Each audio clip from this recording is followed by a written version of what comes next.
Dave Hodge, good to see you, buddy.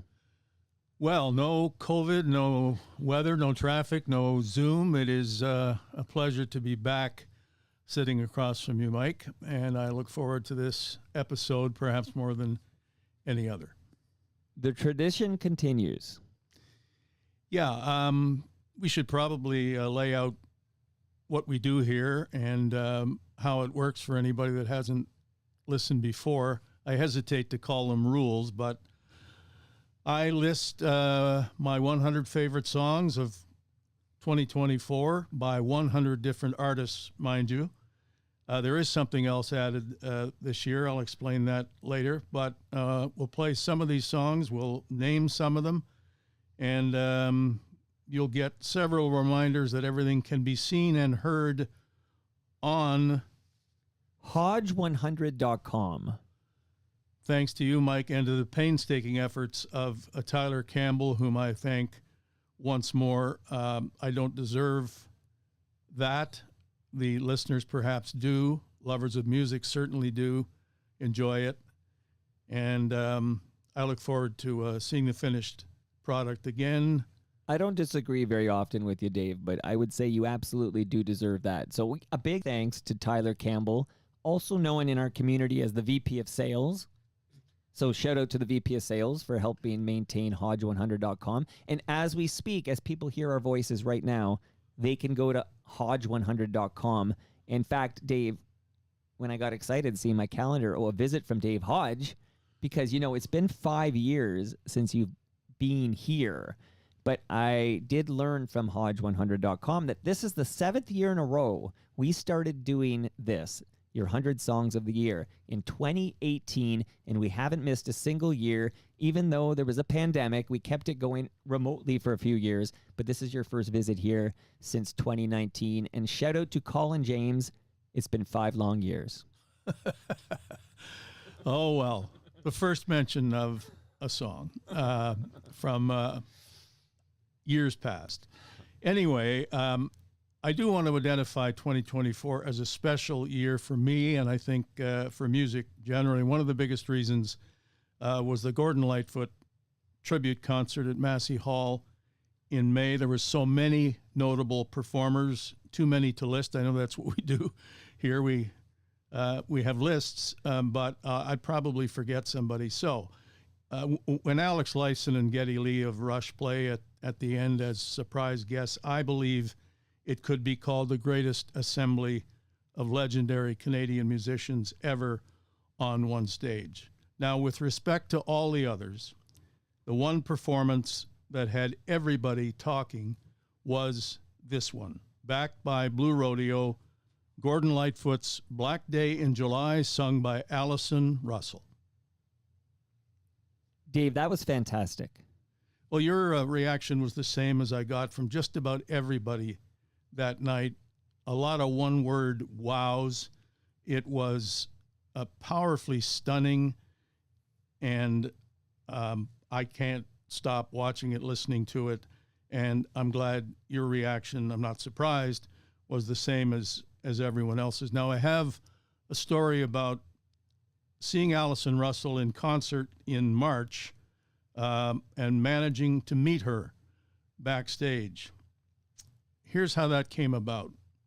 My wife and I were attending the concert, and a few days prior, I said at dinner, we're going to meet Allison Russell because her music has enthralled me so much the last couple of years. I have to do this because I hate the term bucket list, but I need to do this. I was asked how. I said, I have no idea. But I was determined. So one email led to a phone call, another email, another phone call, and I was speaking with her tour manager the next thing I knew, who said, meet me at the side of the stage after the show, and you intend to congratulate Allison on her Grammy victory. That was the message, and I said, yes, absolutely. And I expected to be in a line of 25 other people who might have been doing somewhat the same. Right. Much to our surprise, Mr. and Mrs. Hodge were ushered backstage into a large room that wound up including 3 people, the 2 of us and Allison Russell. Wow. In what amounted to a private audience for 15 minutes, and it could have lasted a lot longer if I had been if I hadn't been so polite to say thank you very much for all of your time. And I wore an Expos hat that you know well from here. I have it again. And before Allison and I ever said hello to each other, she exclaimed, "Montreal."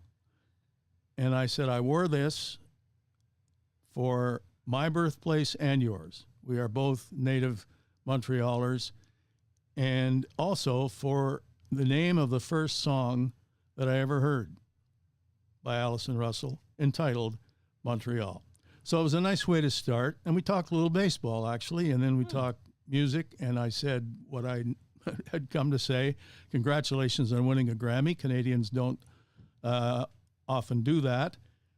We talked her, Joni Mitchell, music in general, and then I just got starstruck and said I'd better leave. I was so happy that I did it. I've never talked my way backstage before. I've been backstage, but I've always sort of felt that I belonged.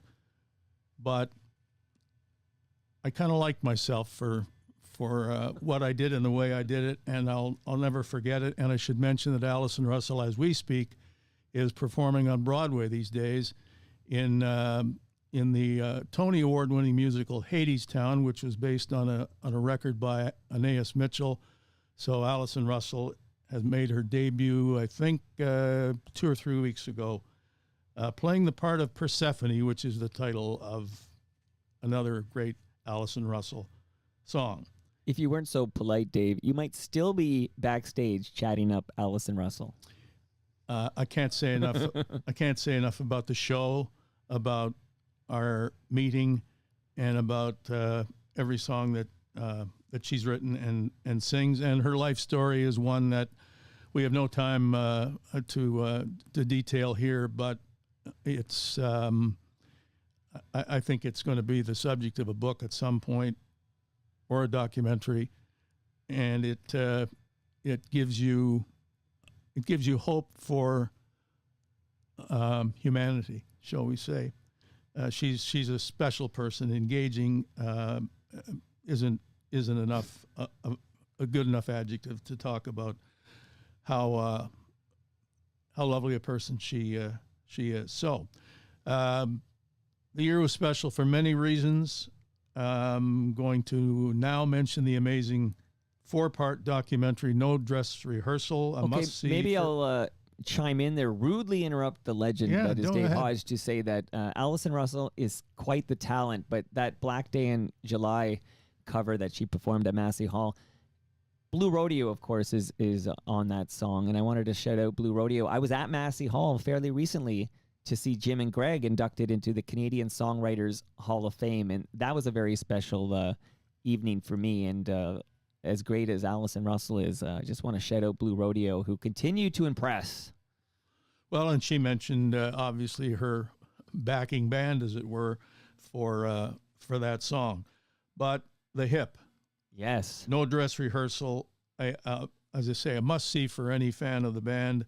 And for any fan of filmmaking, I congratulated by note, and I'll do it again, to Mike Downey, Gord's brother, for something really special.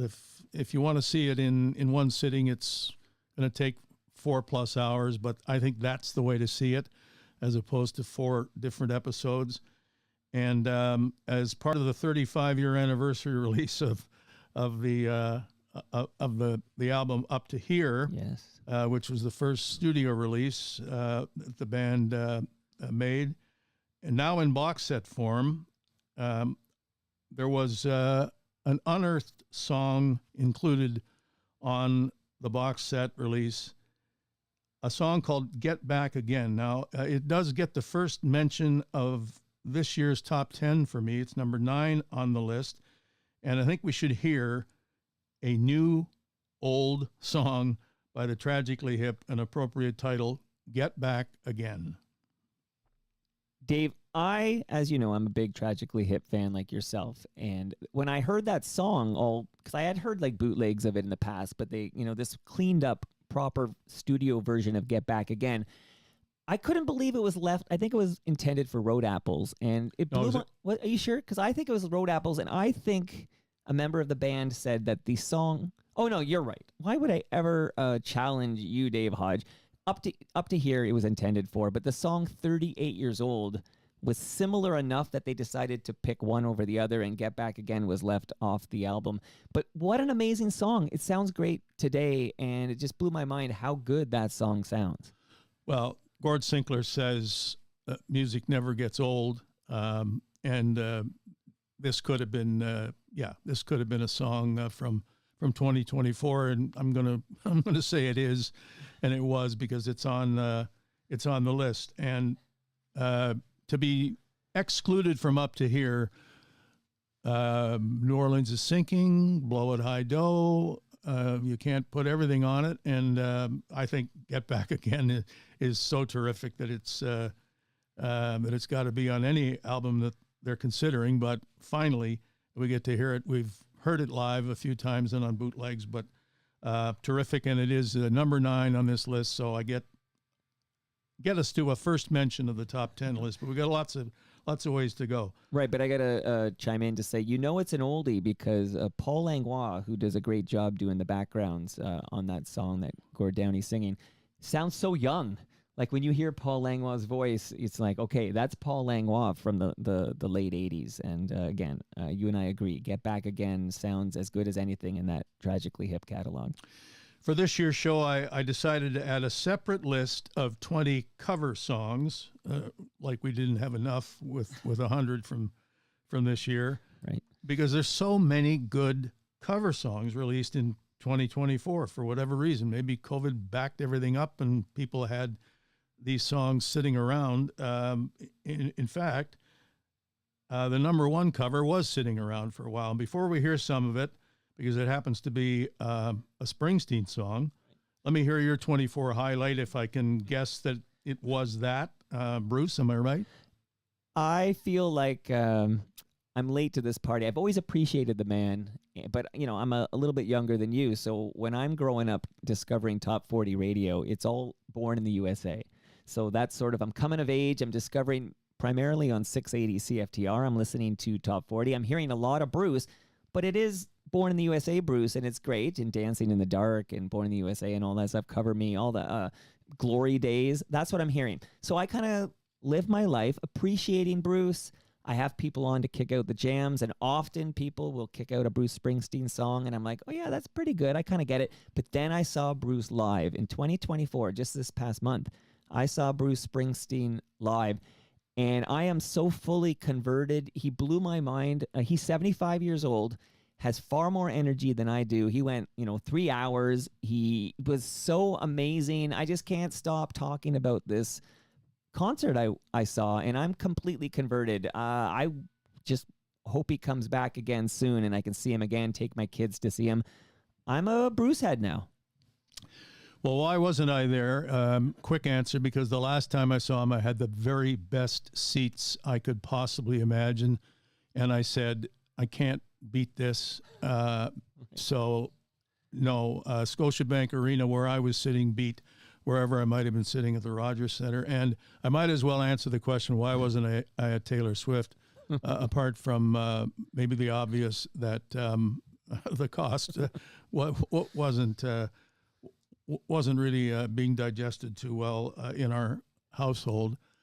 But I like Taylor Swift. Mm-hmm. I think All Too Well is a great song. The Last Great American Dynasty, Cardigan. But again, I can't have the best seat for Taylor Swift at Rogers Center, but I can at home when I'm watching the Eras Tour movie for 3 hours and 20 minutes, which I have done a couple of times. And I appreciate, again, we're back to great filmmaking, which I think was exhibited there, but also the appreciation of Taylor Swift's talent is best done when you can see her up close, which I did on my TV screen. So speaking of TV screens, before we get to the cover of the Bruce Springsteen song, I have an 8-year-old who is a Taylor Swift Swiftie, as they're called. Okay, so I have an 8-year-old Swiftie. I knew that. Well, you're a Swiftie, Dave. I know that. We played Lover on the program just earlier in the week. So I watched this movie as well, and it's she's incredible talent, mind-blowingly great talent. But I didn't want to breeze by the Tragically Hip documentary without just a little further coverage, because I, like you, I inhaled this thing, and I had high expectations, but Mike Downey exceeded my expectations. Like, this thing was so incredible. The discussion about Fiddler's Green, for example, and some of that insight, just I needed a tissue nearby. But what was really interesting to me was this talk of when Bob Rock enters the fray and how it fractures the dynamic of this band, these brothers from Kingston, Ontario. And it's kind of interesting to watch it and say, you know, in an alternate universe where everybody remains healthy, maybe they need to take a break. Maybe what would have happened? But the Bob Rock expose on this Tragically Hip documentary, I did not know any of that, and it was quite enlightening for me as a Tragically Hip fan since 1989. Well, the guy spoke so well, and they spoke from the gut. Yeah. On a lot of issues. I thought it was terrific. Mike got everything, the best he could, out of great guys and great musicians. And Canada loves the hip. I was asked by a major, what I consider a major U.S. Star the other week. Greatest band ever in Canada. There are others to be mentioned, and I think it has to be the hip. Anyway, back to the list of covers. It is Springsteen is done by Kathleen Edwards, whose Hamilton show in October was more powerful than any I have seen of hers, and I've seen more Kathleen Edwards shows than any other over the past 20 years. She rocked and really rocked. That said, she, on the Springsteen cover, with the help of Bahamas, does not rock. Let's listen to Human Touch. Okay, Springsteen fan, weigh in. Excellent. Now that is some Bruce. I remember that's the follow-up to that's from the follow-up album to Born in the USA. And well done, Kathleen Edwards. And it just reminds me, I got to get Kathleen Edwards on Toronto Mike. She's long overdue. That's one single. She's recorded a bunch of other covers. They're coming out one at a time. People are asking when's the last one, and she told me that it'll be available on vinyl once they're all there. But another one is my favorite John Prine song, which is out, Hello in There. Oh, yeah. And Crawling Back to You by Tom Petty has been released. Human Touch was the first so-called single of a bunch of singles. Now, Mike, with your patient permission, I'd like to mention some other shows that I attended and or hosted or introed this year, and it allows me to mention some of the songs that are on the list at the same time. In my role at Redstone Winery, they called me a co-presenter this year. We had Sam Roberts, Ron Sexsmith, Elliot Brood on this year's list with Out of Time, and Joel Plaskett on this year's top 10 with Rainy Day Janie. And I should not forget, just last week, Royal Wood was there, indoors, of course. Otherwise, we're all outdoors. And Pretzel Logic, which is a Toronto-based Steely Dan cover band, Right. is an annual visitor to Redstone and sells out every year. So that was 2024 at Redstone, a great lineup. Wow.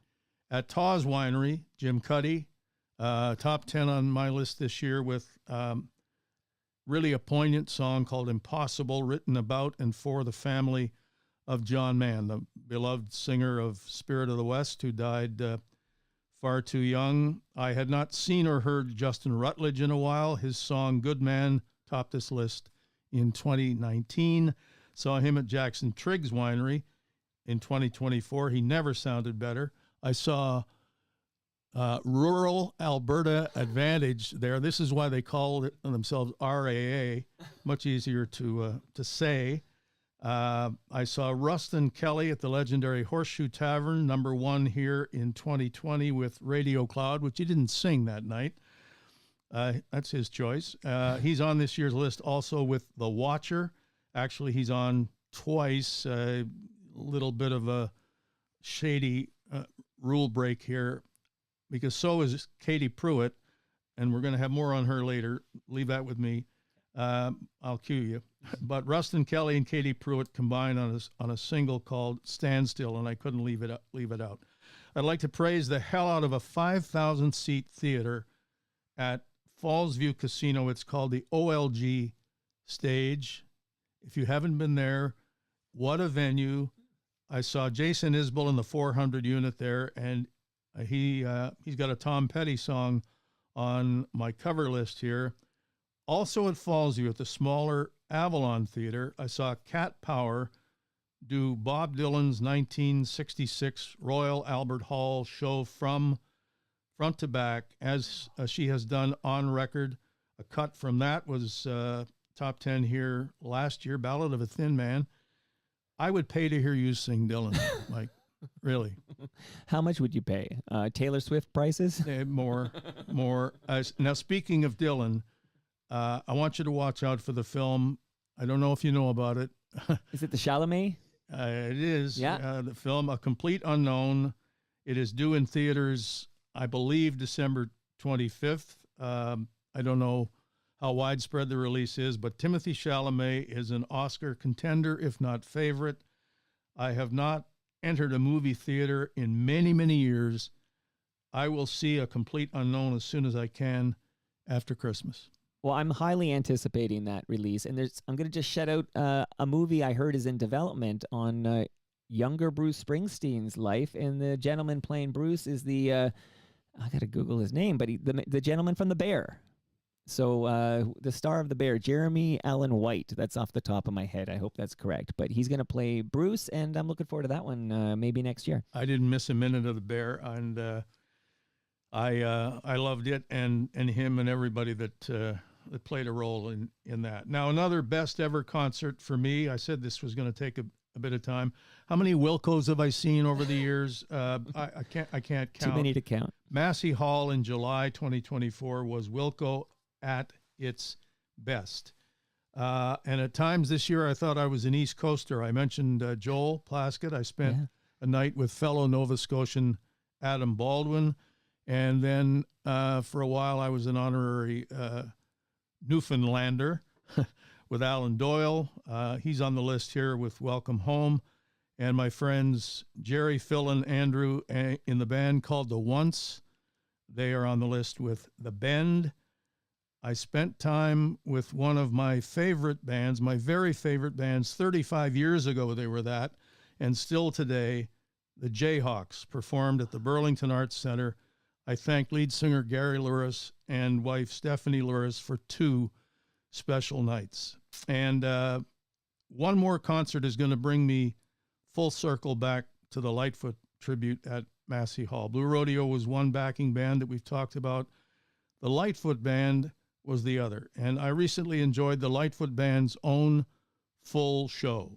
Bassist Rick Haynes and my very good friend drummer Barry Keane, over 100 years between them with Gordon. Mike Heffernan on keyboards, Carter Lancaster on lead guitar, and a new vocalist, Andy Mock, a fan and friend of Gordon for almost 50 years, now treating with reverence some of the greatest songs ever written. Now, let's deal with a show of a different sort that we both attended. Mike, the premiere of what I called a play with music, Beautiful Scars, the gripping life story of Tom Wilson, as created and scored by Tom Wilson. I had one word for him afterwards: bravo. Well, it was worth the drive to Hamilton, that's for sure. And it always is. I know. I live in Ancaster. Come on. No, for me. I couldn't bike it. I had to actually drive. But that's the last time I think I saw you, was at that show. Yeah. It was great to see you there. I saw so many, Stephen Brunch, so many great Hammer residents there. But I love Tom Wilson. Like, this man just love it when he visits. He comes to my events. Just I think the world of Tom Wilson, and I loved Beautiful Scars. And I thought the guy who played Tom Wilson did it like a smash up job, a great job. That's not an easy guy to portray. Sheldon Elter is from Edmonton, and the backstory is there was a big question: should Tom play himself, or should he save time for everything else that he put into the show? And the decision was somebody else should play Tom, and somebody put up his or her hand and said, "There's one person and one person only who can do this," and they picked that person out of Alberta, and he was great. It was to know Tom and to know his story and to see it portrayed that way. Good for him and good for everybody who took part. I was glad that we could be there and to see you. You know, I would just say I think it's easier for Jeremy Allen White to portray Bruce Springsteen in the 70s than it is for anyone to try to portray larger than life living legend Tom Wilson. So what's the name of the gentleman from Edmonton? Sheldon Elter, I believe. Sheldon Elter hit it out of the park. Loved the music, loved the story, of course. What a story. And loved all the great people I saw at that show at Beautiful Scars. Right now, why don't I mention a few titles that show up on the list between the numbers 100 and 60. Now, again, numbers don't really mean anything beyond the first 10, but they help when you want to find something on the website, hodge100.com. So every song has a number attached to it. So how about a bunch of titles? We'll see where we are, and then we'll play something. And I'll celebrate Canada with as many of these mentions as possible. Cuff the Duke with Keep Going Anyway. It's nice to see Wayne Petty back on record and on stage. Basha Bulat, the song is Baby, early release single with the album coming next year. Toronto's Wild Rivers with Anyways I Love You. Montreal's Laughing. The song is Narcissist Blues. Toronto's Julian Taylor, aided by Alison Russell, I might say. And Julian was a performer at the Lightfoot tribute. The song on this list is Pathways. Japan Droid's final recording, the song title D&T. Strumbellas, Hold Me. Pernice Brothers, I Don't Need That Anymore. Tyler Ramsey, formerly of Band of Horses, New Lost Ages, and Michael Kiwanuka, Small Changes. Anything he does reminds you of one of the great soundtracks ever on TV, Big Little Lies. Yes. This Small Change is terrific. Now let's play something. Number 2 on the covers list. Why not? Because you were going to get me to Eddie Vedder if I didn't get us to Eddie Vedder. So we'll have a little talk afterwards. But this Eddie Vedder with Tom Petty's Room at the Top. Well, let's hear it. No, Dave, I love that cover, but I heard that you watched every episode of The Bear as I did. And as you know, because you've watched, season 3 of The Bear has a Eddie Vedder cover of a wonderful The Beat song, Save It for Later, all over that season. And I think that cover is amazing. And I'm just going to shout out an event I was just at the Masonic Temple to celebrate Gary Topp's new book. The Garys brought The Beat to Toronto several times, and I will just let the listenership know that I will eventually get the audio from this panel that I moderated, and I will drop it in the Toronto Mike feed. So you will get to hear the discussion at the Red Room at the Masonic Temple soon. But The Bear was great, and the cover of the Beat song, Save It for Later, was great, as is Room at the Top. As is Room at the Top. We should also mention the Pearl Jam album this year, Dark Matter. The title track seemed an obvious choice for my list, but I found myself listening to the last track more than any other, and you seldom do that. I think I can speak for most music lovers. Getting to the last track on a lot of albums is not easy. But obviously, I listen to everything Pearl Jam does, and the song was called "Setting Sun," and I don't know what it did for me, but did more than Dark Matter did. What did you think of the album and those songs? Yeah, I haven't listened to it I'm not going to say I'm living in the 90s here, but I need to give it a more thorough listen. But I was struck by the fact that Dark Matter, I believe, is the first album in Pearl Jam's extensive catalog named after a song on the album. Like, I think Pearl Jam's title of Pearl Jam's albums are never songs on the album. I think this is the first time. Well, it is this time for sure. Now I'm going to pick it up back on the main list at number 55 with Dave Hawes, not Hodge. I don't belong here, but Dave Hawes, Pretty Good Year is the name of the song, I'll say. Maggie Rose, a beautiful song called No One Gets Out Alive.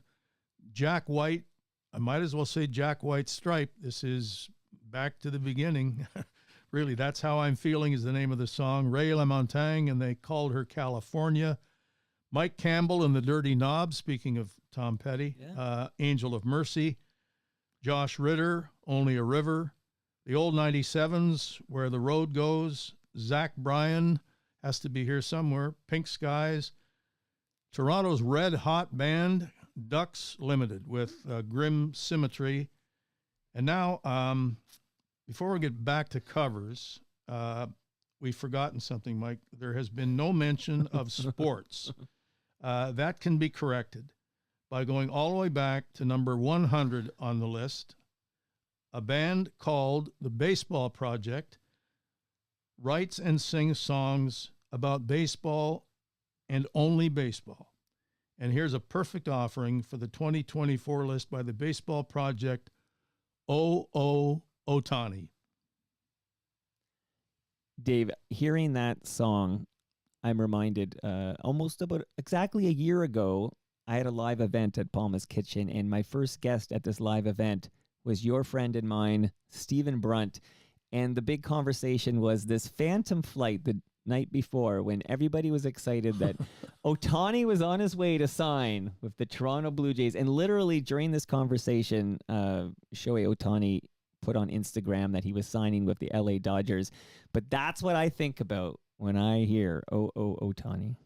Well, the Baseball Project is a kind of a super group, I think, if anybody is wondering. Steve Wynn from Dream Syndicate, Peter Buck and Mike Mills, formerly of REM. And how many songs about baseball can you write and sing and record? They got a bunch of albums, and everything is baseball, baseball, baseball. Back to the list. And we're going to stop at number 11 and say a couple of things about it and her. But otherwise, on the way to 11, Lemon Twigs. Are you old enough to remember the Everly Brothers? Well, I know of them because of greatest hits, like golden oldie compilations, etc. Okay. The modern day version of the Everly Brothers, I think everyone would agree, is the Lemon Twigs. My Golden Years is the name of the song. Johnny Blue Skies is the stage name for this record, anyway, of Sturgill Simpson. And the song is called Who I Am. Being Dead is a band from Austin, Texas. How many bands are from Austin, Texas? The song is Godzilla Rises. Dead, one word and not spelled the way it should be. It's D-E-H-D, Dead. They're from Chicago. The song is called Mood Ring. I get a little obscure if I wish, and I think people want that. Phosphorescent, another one-word name. Revelator is the song. X, which is a one-letter band, formed in L.A. in 1977. This is the final album for X, which broke up for a while there. This song is called The Way It Is. MJ Lenderman, I think people think of as the golden boy of indie rock in 2024.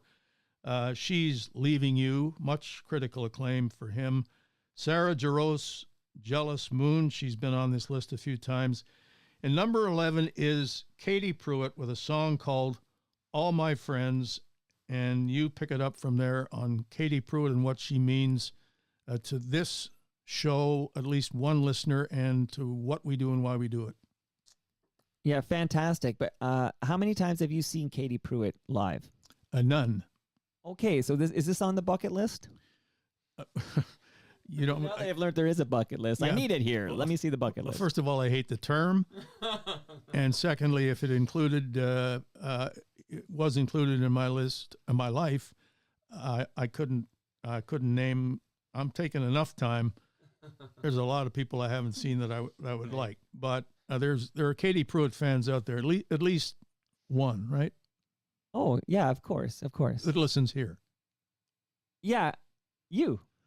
No, but you sent me a note from a listener who Oh. said, because of Toronto Mike, Yeah. I learned about Katie Pruitt, and thank you for what you do, and tell Dave Hodge the same thing. Okay, so this did happen, but of course, I get so many notes about people celebrating your appearances.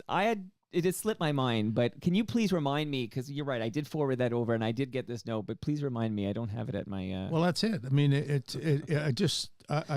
A listener did say thank you to Dave Hodge on Toronto Mike. You did the countdown last year, and you mentioned Katie Pruitt, and this turned this listener on to Katie Pruitt. And then this listener not only dove in and absorbed all the Katie Pruitt that she could, but she went to see Katie Pruitt live. And thanks you. And that's really the reason we do this, right? That's exactly right. I mean, I'd do it anyway, but if I can't tell you how many people have said thank you for Alison Russell. We're back to that. And Sarah Jaros, which is the name I mentioned before, Katie Pruitt, when she was first on this list, and nobody had ever heard of her, not nobody, but very few had. And years later, an audience member at a concert came to me and said, "Boy, you really know your music." And I said, "Well, that's a matter of opinion, and relatively speaking, whatever. What do you refer?" And he said, "I heard you mention Sarah Jarosin play a song years and years ago, and she just won a Grammy. Right. How did you know that was going to happen?" I said, "I didn't, but thank you for remembering, and thank you for becoming a fan because of what you heard here." So hopefully we're going to, that's going to happen again from something we do here today. I want to thank you again. We've been doing this several years now, but you introduced me to Frank Turner. So we're getting to that. We'll get to that. So that's a teaser. But I'll also take this moment, because I know you did a great job setting the table, but I will just let the listenership know right now that the whole list, all 100 songs, can be found right now at hodge100.com. And 100 is numeric, so it's hodge100.com. And again, much love to the VP of Sales for helping to maintain this. And we do it with great pleasure, and we can't wait to do it again next year. Thank you, Tyler. Let's get back to covers. I want to play number 3, Paramore, doing the Talking Heads, Burning Down the House. Let's hear some, and then I am going to talk about or suggest that you find the video. Burning Down the House, everybody knows it, and let's hear Paramore's version. You got to see the video, Mike. You will not, if you start seated, you will not finish seated. You will be standing, and you'll be clapping, and your feet will be moving, and this is just a studio version by this band of a great Talking Heads song, Burning Down the House. I highly recommend it. Well, you had me at hello. Okay. Other covers just to mention, Wilco doing David Bowie's Space Odyssey. Try again. Space Oddity. Arkells, Peter Gabriel's Sledgehammer. Lucinda Williams singing Something by the Beatles. And a band from New Orleans, Loose Cattle, doing my favorite Lucinda Williams song, Crescent City. A couple more. There are 20 in all on the covers list, which is a bonus edition this year. Hamilton's Dirty Nil with Bonnie Tyler's Total Eclipse of the Heart, and Toronto's Jane's Party doing a Blue Rodeo cover, Rose-Colored Glasses. Now, drum roll, please, as we hit the main list, the top 10. And at number 10, I needed a Skinny Lister song. And I was killing myself because my UK friends had not released anything until a couple of weeks ago. They were nice enough to release a single. So it has to be here, and it's going to start the top 10. Set Us Straight. Do you think, Dave, that was released because they know you're going to be doing this on Toronto Mike? They know they know that everybody that listens to it is gonna raise a pint of Guinness. You can't listen to that without thinking of that and doing that. These are some of my best musical friends. How can they be from London, England? But it just so happens that we've established a friendship that I just love these. I love these guys, and they are sort of associated with Frank Turner. That's how I met them initially. But a terrific band. So number 10, Skinny Lister with Set Us Straight. Number 9, once again, Get Back Again by the Tragically Hip that we talked about. Number 8 was mentioned, Jim Cuddy, Impossible. Number 7, same thing, Joel Plaskett, Rainy Day Janie. Number 6 is a New York band that you may or may not know called Wild Pink. The song is Sprinter Brain, and I hear the War on Drugs all over this. Now, War on Drugs does one of the Tom Petty covers. Going back to that list, I should have mentioned it. You Wreck Me. It's terrific. Anything the War on Drugs does. Number 5 is Bonnie Light Horseman, a mention of Anais Mitchell earlier. They were number 1 here 2 years ago with California. This year, number 5 is I Know You Know. Number 4 is Alibi by Hooray for the Riff Raff. And leading to number 3, I have to talk about one more best ever concert. Frank Turner at the, let me get this straight, Theater at the Great Canadian Casino Resort, which is next door to Woodbine. And if anybody wonders, pretty new. I saw Frank in September as part of his Lost Evenings Festival, which tours the world. This was the 7th edition, first time in Canada, obviously first time in Toronto.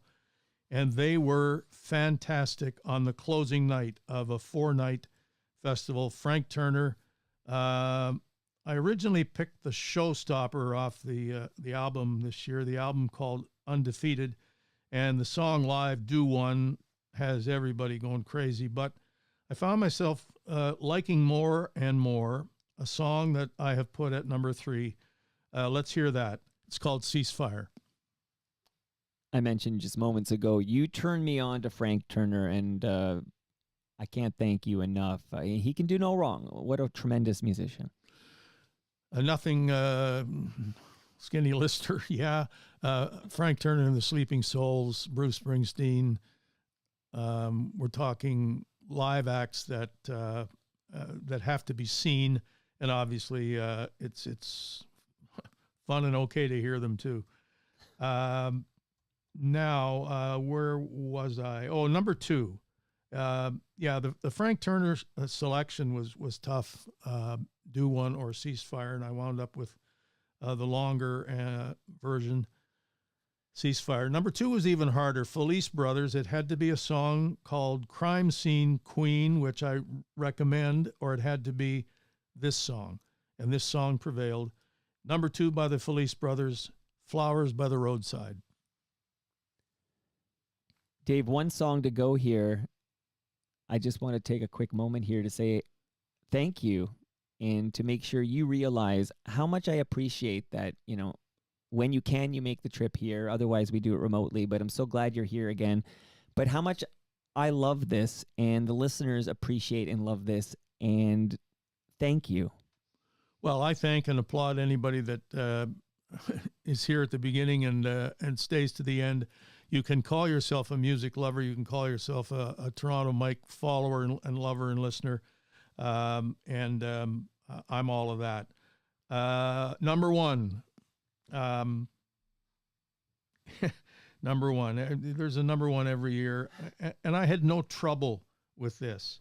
It was the song I listened to the most. Mind you, it had a head start. It was released in late March. It comes from the album that I would have made number 1 if we were doing albums, and we once did that.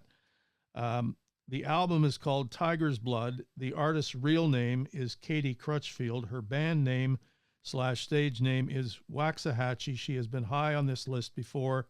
In 2024, she is the highest. Number 1 is Right Back to It by Waxahachie.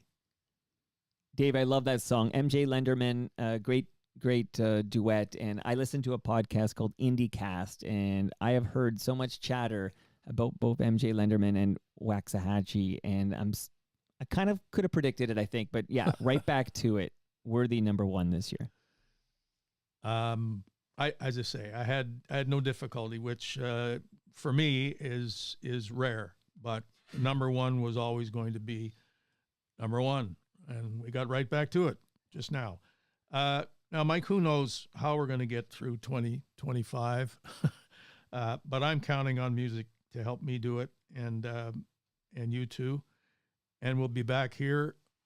God knows what else there will be to talk about, but hopefully it's just music, and hopefully we can come up with a list that we like. I mean, I like them every year, but this year the list and all that 2024 included with music for me made it special, and I hope I've demonstrated that by being too wordy. Mike, I thank you for allowing me that. You couldn't be too wordy as far as I'm concerned. I'm counting on seeing you again in 12 months as we do the 100 songs of 2025. And I'll just remind everybody on our way out here, Hodge100.com. You can go there right now and hear, you can see and hear all the songs from the past 7 years. Yeah. One more thanks to Tyler Campbell. And in terms of 2025, when we're here 12 months from now, I don't want to make a political statement, but God damn it, I hope #1 isn't YMCA by the Village People. Thanks, Dave.